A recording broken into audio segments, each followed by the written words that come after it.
Laviamoci il cervello è il film che racconta gli allegri principi della fine del mondo. Dal meccanismo del produrre e del consumare nel quale l'uomo è ormai immerso fino alla gola. Quest'uomo che deve accettare il ritmo e l'imperiosa logica della civiltà meccanica che lo pervade e lo domina. L'uomo, il protagonista della grande storia narrata da questo film fatto di 4 racconti. L'uomo. Ma quale uomo? Intervistato, un illustre esperto italo-americano ci ha risposto che il prototipo del protagonista di questo film potrebbe essere...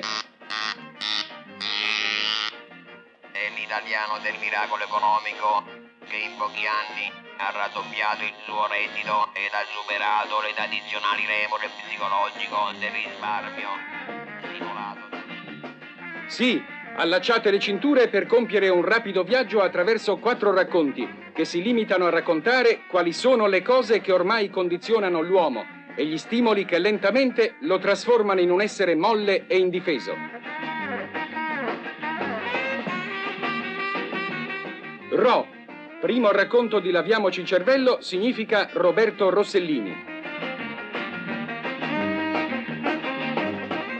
Anche l'illibatezza è un prodotto e come tale va lanciato e imposto.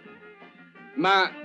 Perché tutti gli psicopatici hanno come sfondo una distorsione sessuale. Perché gli uomini di oggi sono oppressi da una indefinibile angoscia che fa sfuggire loro il significato della vita, inducendoli a inseguire il sogno di poter tornare nel rifugio che li protesse alle origini, il grembo della madre.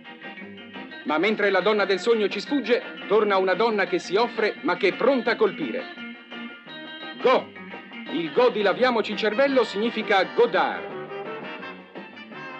E vi dirà come nel nuovo mondo della fisica atomica è stato sconvolto lo stato futuro di ogni fenomeno, come sarà sconvolta prima o poi la nostra vita. Verranno, qualcuno le leggerà con curiosità come l'ultima testimonianza del mondo della libertà.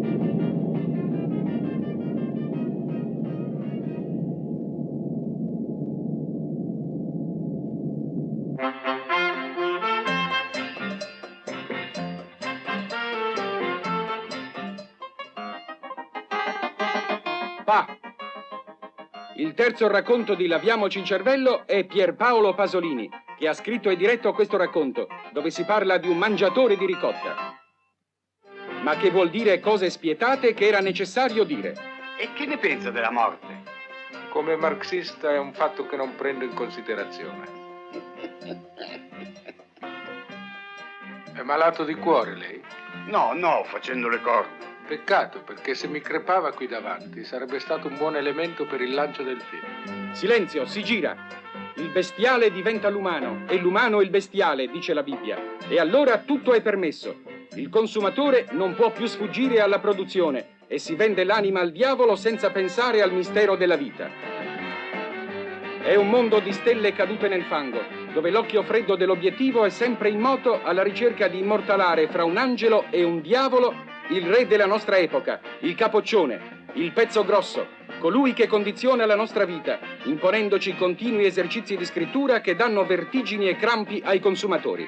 G è l'ultimo racconto di Laviamoci il cervello, Ugo Gregoretti, che ci racconta come il pollo ruspante sia l'ultimo intruso, l'ultimo assertore di una libertà che ci sfugge.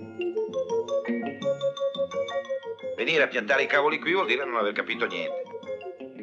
Ma niente, del MEC, del miracolo economico, dell'evoluzione dei tempi. Quello lì è un uomo che vive fuori dalla nostra epoca.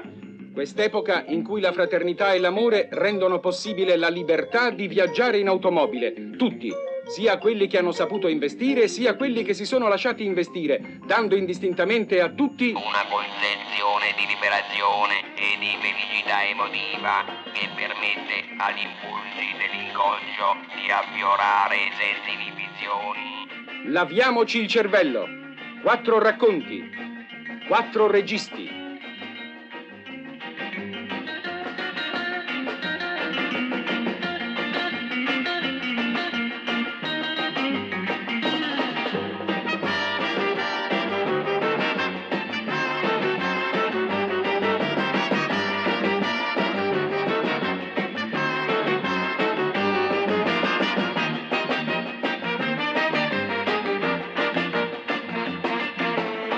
Ricordate,